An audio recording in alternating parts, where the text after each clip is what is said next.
Alright, I wish I for my main now our show quite on possible TV any kind so and then that we need extra channels with YouTube we also by the video na man we share you like comment subscribe we and watch content no and also recommend the channel no ammonia been so videos ni bi meeting edifan statue aka possible TV the edika na fa man yon se mo twagu e my Ghana mu na enya bi no eche me no ka so di ba ko bi adrop no kra na nkwa na the best mo all the time ye mo rem ni enti nsema e audio.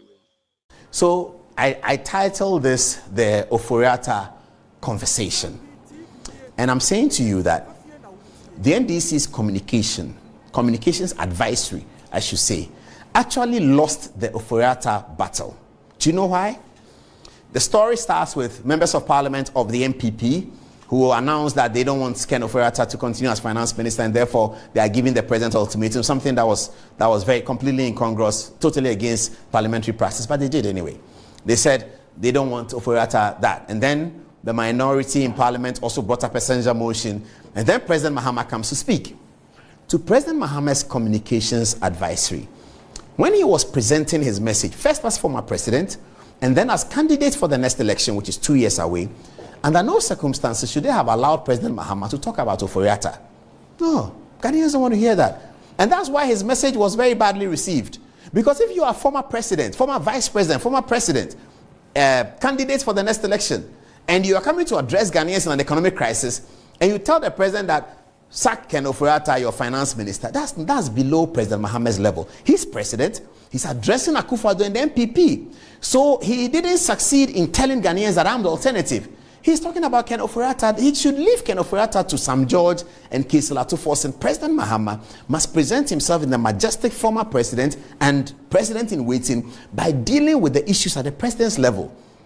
For him to come down and discuss Ofori Atta, he will lose the interest of the people. And that's exactly what happened on Thursday. He lost the interest of everyone.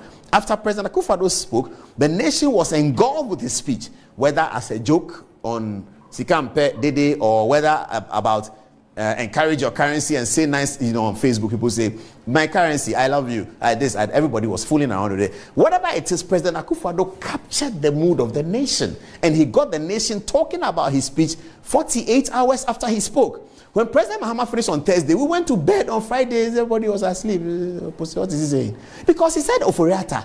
Who cares about that? That's number one. Number two, the NDC Communication Advisory ought not to have focus this on one individual because you want to take out the entire MPP and bring in your government. So you talk about the entire MPP, that the MPP is bad. But if you say Ofori Atta and they take Ofori Atta out, then you are getting Ghanaians to sort of agree with them and follow them, because you are handing the solution of the country's problem back into the MPP hands. You are telling them that it is only Ofori Atta that's the problem. You, the NDC, you are telling Ghanaian people that, look at the MPP, they have a problem called Ofori Atta they cannot deal with. Okay, so tomorrow MPP deals with the Ofori Atta problem. You have redirected Ghanaians to the MPP. That's what you are doing in communication, in PR, psychological PR. You are directing Ghanaians to the MPP. You are telling them that, look, they have a player that they cannot substitute.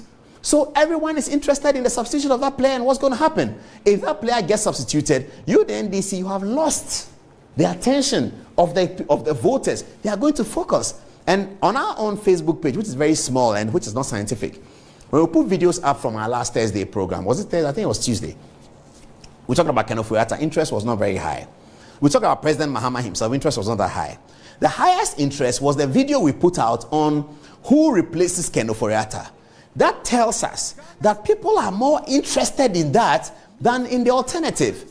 If they were interested in alternative, they would have said whether Ofori Atta or Kofi Mensah or Che Mensah, get out, we don't want you, all of you, clear off. That's what the Ghanaian people have said. Clearly, that's not the attitude of the Ghanaian people. They are asking that, okay, so MPP, how are they going to change this man for who? Who is coming?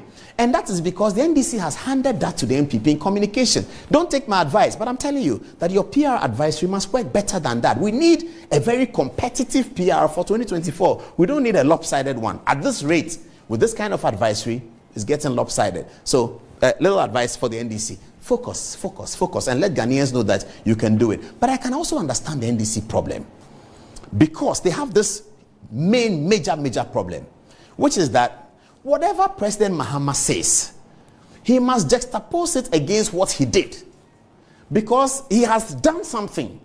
And what he did is verifiable. And in the modern digital age, there are videos of what he did. So President Mahama must walk a tight rope when he's speaking publicly. Because if he says something, it will come back at him. Now, look at this situation. Two presidents, two of them, presidents, okay? Former president, former vice president, now in the second term. During his 29-minute speech, Akufo-Addo was able to at least refer to his record at least 6 times in the speech, at least. When he said, we will do it just like we did with COVID. We will do it again, just like we did with this one. Trust me, this one too shall pass. Because we did this, we will do this again. He said the same way in which we set up free SHS, we will do this again. Akufo-Addo was able to say that. John Dramani Mahama was not able to say a single thing about, because we did this, we can solve this problem better. MPP should be doing what we did. John Mahama was not able to say that. Not once in his speech did he say that the MPP must go in this direction. As NDC, you remember in 2008, when we had this problem, we were able to solve it. We were able to solve it because of this and that, and we think the MPP must go in the same direction. John Mahama was not able to say that. He, the opposition, the government, which is still in government, we didn't need to say it because they are in government. They would have said, we are going to do this and that and that. They rather, President Akufo-Addo rather, was referring to things he had done over the last 4 years to say that you saw me do this, I will do this too. I said this and you didn't believe it, it happened. This one too will happen. So if you look at the two leaders, one of them exiting the ballot, the other one continuing on the ballot, and the one continuing on the ballot is not offering the hope and is not even offering repeat business, then that's a problem. And that's what I observed from a purely communication advisory perspective, that something must change around President Mahama's communication advisory. Not so that he wins or he loses, it doesn't matter that much, but so that the standards of the communication for the election is raised to the highest level. And I will be excited by that. Many Ghanaians will be excited by that. And many youth will benefit from understanding how communication works. Right now, the communication around my friend and brother and uncle John Dramani Mahama is not working that well. Because he should be able to say, but as I'm saying, I can understand their difficulty.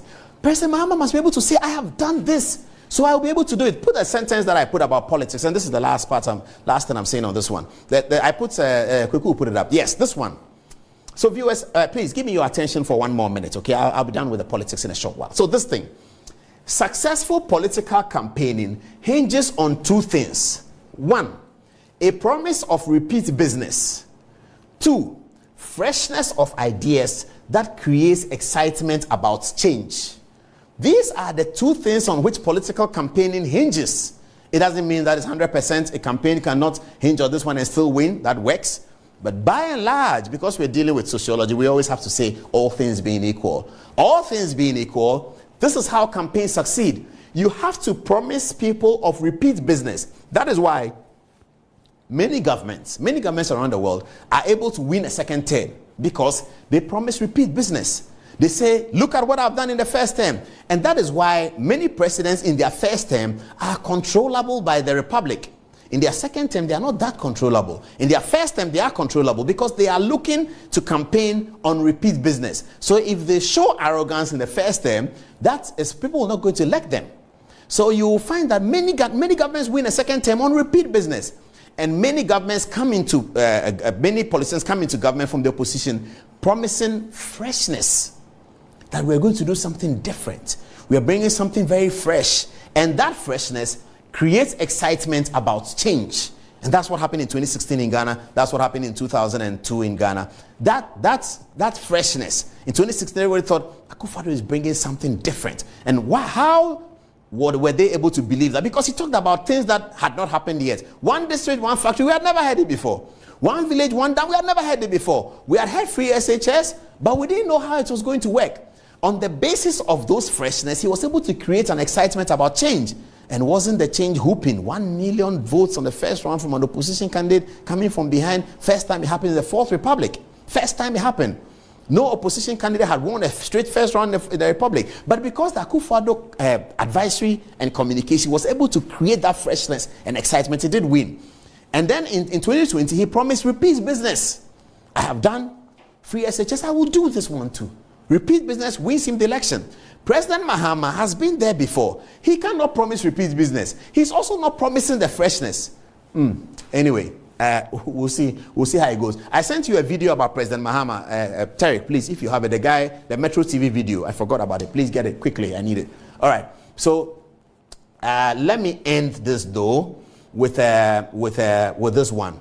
Both President Mahama and President Akufo-Addo talked about local goods, patronizing local stuff. So I'm going to show you on the touch screen now a whole lot of local stuff. That one was shown to me. I was completely surprised. I didn't know that in Ghana we have all these. So here they are. So I'm going to show you all the local stuff in photographs, and then I will give you a phone number of Araba. You can call her, and then you ask her that you saw the products on Good Evening Ghana and you want some. Okay, so what's this here now? This is honey and cinnamon. Is it cashew? Okay, it's 100% natural. This is one local product. And these are all local products here, beautifully decorated like that. These are local products. This is our favorite shito that you eat with wache. It's also a local product, and there's Ghana on it, made in Ghana. And then G-Mix is ready to use granule soup, they say. So you can buy these things, and I hope that the prices are controlled. G-Mix is granule soup. This is a Fonio cereal cocoa mix. Okay, so for those of us who like cocoa, you can take this and keep it in your office drawer. So instead of going to buy Oza cocoa downstairs in the morning, have this in your office drawer. Those of you who have offices with kitchenettes, just go to the kitchenette and mix it. It's Ghana made. It will not be affected by the dollar. And this is a bullfruit mix. I tell you, this bullfruit mix, I know it. Sally, you should try it. It's amazing. It's completely amazing. This bullfruit there. Me, I'm a fan of bullfruits, but I'm sure my doctor doesn't like me saying that tomorrow morning he's going to call me and blast me that the bullfruit that I said you shouldn't eat plenty, you are advertising it on TV. Doc, tomorrow I'll eat bullfruit, but after that I won't eat again, I beg you. So this one is bullfruits. It's beautiful. If you get this in your office, just pour it, get a small kitchenette and pour it and mix it. These days they're asking people to stay at home so they don't have to take their transport. You're at home, buy it, take it home, just mix it small. The children are going to school, Charlie, put it together for them. They will love it, man. Add a little bit of sugar. Yeah, my doctor is going to kill me when I talk about sugar. But you add a small, not much, yeah? All right. And then you have Tutu Baba is what? Kobe. Semni. So this is Kobe. It's perfect, you know. I don't know how to cook that well, but those who know how to cook say that the Kobe part. All of this is made in Ghana. Can you imagine that? And this is Yabrani. Fanti Kenke. Yabroni. Oh, thank you for the correction. Fanti Kenke. Yeah, packaged like that. It's going to Europe.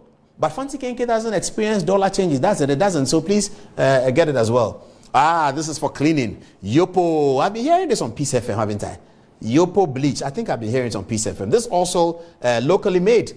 Then you have African black soap. That's actually getting very popular. Very, very popular. The black soap thing is getting really popular. I know people who buy it for their children in Presec, in Fanspim, in Adisa Adel, and they say the children like it. Especially, they say the boys don't like bathing, but with the black soap, they bath. So, you know, it's cool. Me too, I was a boy before. I know that boys, we have issues with bathing. I remember my friend, I won't mention his name, because he's a big man, he who doesn't bath, you know, but it's